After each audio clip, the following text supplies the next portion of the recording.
Okay, for the least squares regressions problems, I'm gonna work these just using MATLAB so that you can see my work that way. I think that's the most helpful thing I can do. So for each of these problems, you have to make a column vector for y. So you take the y values, like in number one, they're 5, 4, and 2. And I just enter them this way and then transpose the thing so that it becomes a column. And then my x values, you have to be a little more careful with because you need two columns. You need a column of ones and then a column of the x values. So I'm going to make this one 1, 1, 2, 1, 3, which I think gives me the appropriate x values for this. So 1 goes to 5, 2 goes to 4, 3 goes to 2.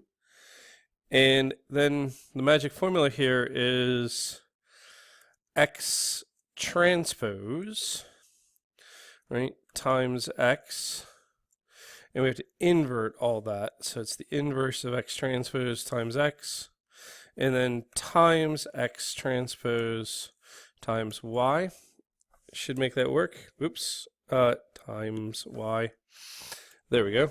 And I think in the answers I just simplified things, so I ratzed a, which gives me the equation y is equal to 20 over 3 minus 3 halves x.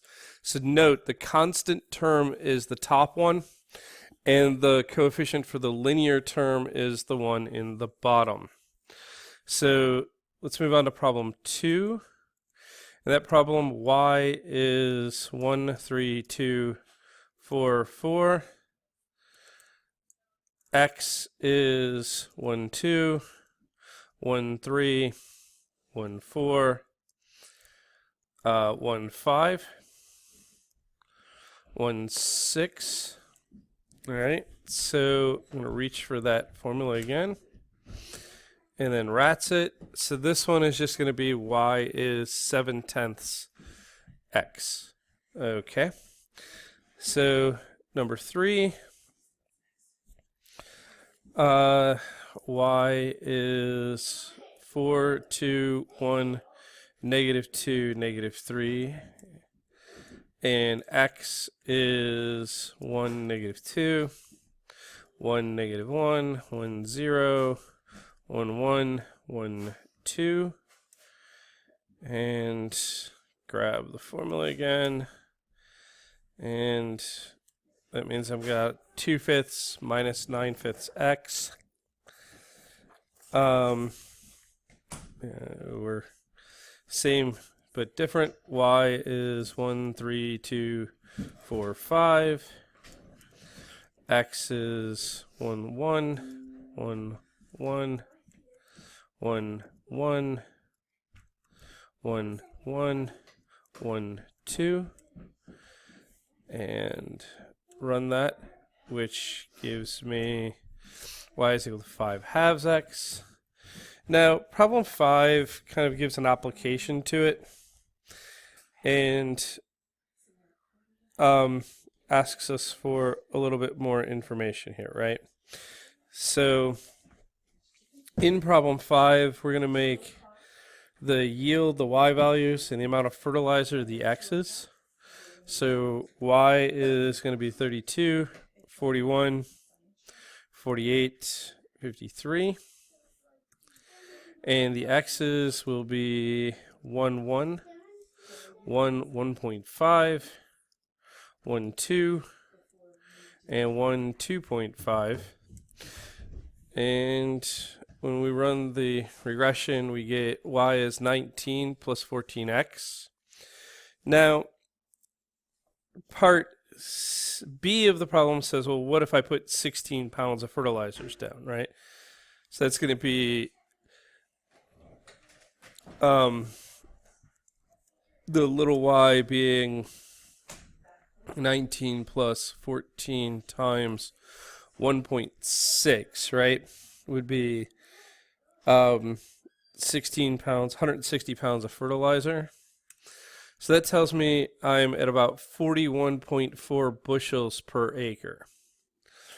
And then instead of 1.6 for 500 pounds of fertilizer, we're multiplying by 5, gives me 89 bushels per acre.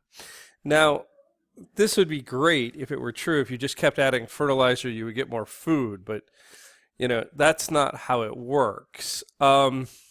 So we can trust the data within the interval. Okay, so our interval runs from 100 pounds of fertilizer to 250. So we're pretty confident in the 160 pound answer, giving a yield of around 41.4. Not so confident that if I throw 500 pounds of fertilizer on an acre here that I'm going to get that 89 bushel per acre yield. Probably will get quite a bit less because I'll have an imbalance in my crop here. Let's look at number 6. Again, these numbers are a little bit more realistic in number 6. So we have the consumer price index for 1980 through 1984. So let's make the Y values 82.4, 90.9, 96.5, 99.6, 103.9, and we're going to transpose that, right? So we're there, and then X values are going to be, so I used 0 to represent 1980, 1 to represent 1981, 2 to represent 1982, 3 to represent 1983, 4 to represent 1984, and then ran the regression.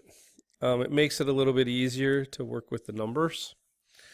So I got this 84.32 times 50, or 5.17 times the number of years since 1980. So if I want an estimate for 1990, I say Y is 84.32 plus 5.17 times 10 years down the road gives me a 136.02. To get the relative error, I take the absolute value of Y minus 5.1, or sorry, minus 130.7 dot divide 130.7 gives me about a 4% error, which is pretty reasonable. Now we're going to do this again for 2018. So I'm grabbing this instead of putting in 10. 2018 would have been 38 years, I think, after the point. So that's going to give me 280.02. And then when I calculate my error, the actual was 250.5 in both of these instances, which gives me now, must have done some miscalculation on the written work there. Sorry about that. It gives me about a 12% error in the mess. So as the ultimate upshot in part D is that, or in part E is that as you're getting further from the interval, the validity of your answer is becoming less and less, which is what we should expect, right? We're extrapolating more and more instead of interpolating. The result should become worse and worse and worse. All right, so there you go. There's some explanation and some MATLABing to go with the work on least squares regressions. Thank you.